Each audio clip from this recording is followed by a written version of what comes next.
खुलुमबाय आं माइनाव बसुमतारी गिबियावनो नोंथांमोनखौ आंनि चेनेलाव बराय हरबाय लोगोसे गोजोन फुंबिलिनि गाहाम हामलायथि बावहरबाय नोंथांमोननि थाखाय आङो लानानै फैलायबाय गोदान मोनसे रादाब नोंथांमोना भिडिअखौ अननानै जोबजासिम नायलांदो। दिनैनि गिबि खौराङाव दङ मोनसे गोजोनथाव खौरां। निया केस नांनानै थानाय सा 8 NDFB सोद्रोमाफोर फारियै राहुल इस्लारि, एनन ब्रह्म, जलेस्वर बसुमतारी, सन्तोष बसुमतारी, सोमखोर बसुमतारी, लंकेश्वर बर', सुरजय गयारी आरो बिनुत मोसाहारि बिथांमोना थांनाय मैया बेल मोनबाय होनना खौरां मोननाय जादों। CM प्रमद बर' बिथाङा उदालगुरि जिल्लायाव जोहोलाव बालिराम बर' भवनखौ थांनाय मैया बेखेवनानै होबाय। CM प्रमद बर' बिथाङा थांनाय मैया उदालगुरि जिल्लायाव गोदानै फाहामजानाय आरो गोदानै फोसाबजानाय जोहोलाव बालिराम बर' भवनखौ बेखेवनानै होबाय। बेयो जोंनि जोहोलावखौ मान होनाय आरो बिटिआरआव सुबुं समाजनि सोमोन्दोखौ बांहोनो थाखाय जोंनि नाजानायाव आरोबाव मोनसे दावगानायखौ दिन्थियो होनना CM प्रमद बर' बिथाङा फोरमायथिदों। थांनाय मैया क'क्राझाराव स्पा सेलुननि हेंथायै पुलिसआ सिग्रोमदों। बिटिआरनि राजथावनि क'क्राझार सोहोरनि RNB र'डआव थानाय रिलेक्स इउनिसेक्स पार्लार आरो रयेल स्पा सेलुनाव आयेन बेरेखा खामानि सोलिनायखौ लानानै क'क्राझार पुलिसआ सिग्रोमदों। खौरां मोननाय बायदिब्ला क'क्राझार नोगोराव इउनिसेक्स स्पा आरो पार्लार सेलुनाव सिग्रोमनानै आयेन बेरेखा हाबायाव लोब्बा थानाय सा 12 सिख्लाफोरजों लोगोसे सा 16 सुबुंखौ हमनो हादों होनना पुलिसआ खेंफोरथि होदों। रङिया सार्कोल अफिसाव साख्रि मावनाय सासे सुबुङा पुलिसजों रां घुस लाना हमजाबाय होनना खौरां मोननाय जादों। खौरां मोननाय बायदिब्ला 60,000 रां घुस लाना हमजादों ब्रैथि थाखोनि मावफारिया डिम्बेश्वर हालया। डिम्बेश्वर हालया रङिया सार्कोल अफिसाव साख्रि मावोमोन आरो 60,000 रां घुस लाना पुलिसजों हमजाबाय होनना मिथिनो मोन्दों। थांनाय मैया बिटिसिनि सोलोंथाइ बिफाना क'क्राझार कालचारेल कमप्लेक्सआव oriental program for implementation for new education initiatives हाबाफारि खुंफुंदों।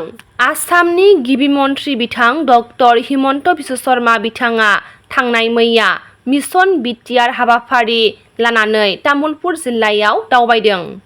आसाम आयेन आफादनि बुंथिगिरि बिश्वजित दैमारी बिथाङा डिमाकुसियाव 10 कौटि रांनि अन्थाइ खाम्फा गायसनदों आरो हाबाफारियाव बाहागो लाना बिथां बिश्वजित दैमारी बिथाङा माखासे बाथ्राखौ खौरांगिरिनि सोंथियाव बुंथिदों। मख'नो गोनांदि बिटिआर बिसायख'थिनि मोनसे मोनदांथिखौ बिश्वजित दैमारी बिथाङा फोरमायथिदों।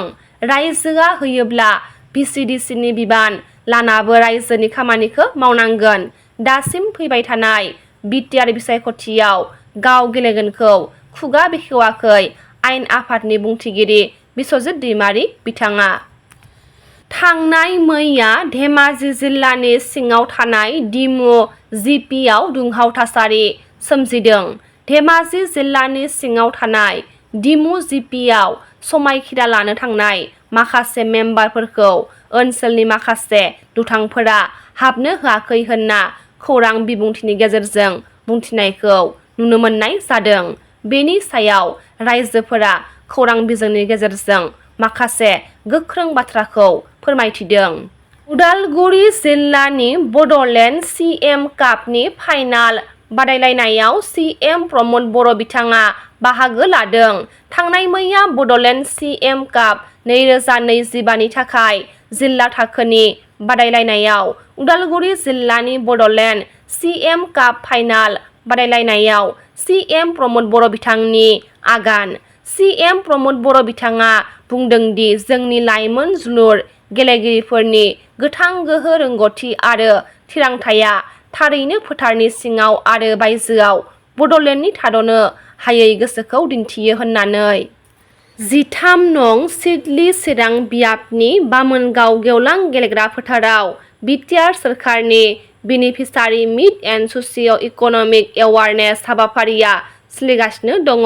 बे हाबाफारियाव 13 नं सिडली चिरां बियाबनि EM सायखं बसुमतारी, 14 नं चिरां दुवारनि EM Ranjit Basumatary MCLA Madhav सेत्री UPPL दोलोनि बायदि बायदि बिबानाव थानाय बिबानगिरिफोर आरो 13 नं सिडली चिरां बियाबनि 10,000निख्रुइबो बांसिन मुलाम्फागिरिफोरा बाहागो लाफैनानै हाबाफारिखौ मेहेरगोनां खालामफैनायखौ नुनो मोननाय जादों।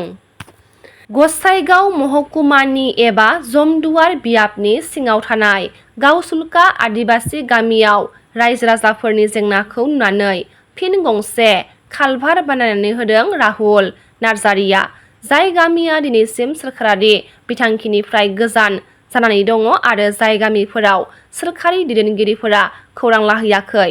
बेबायदि जायगाफोराव खौरां लायै लायै दावबायनानै रायजो राजाफोरनि जेंनाखौ सुस्रांनो नाजादों राहुल नार्जारिया।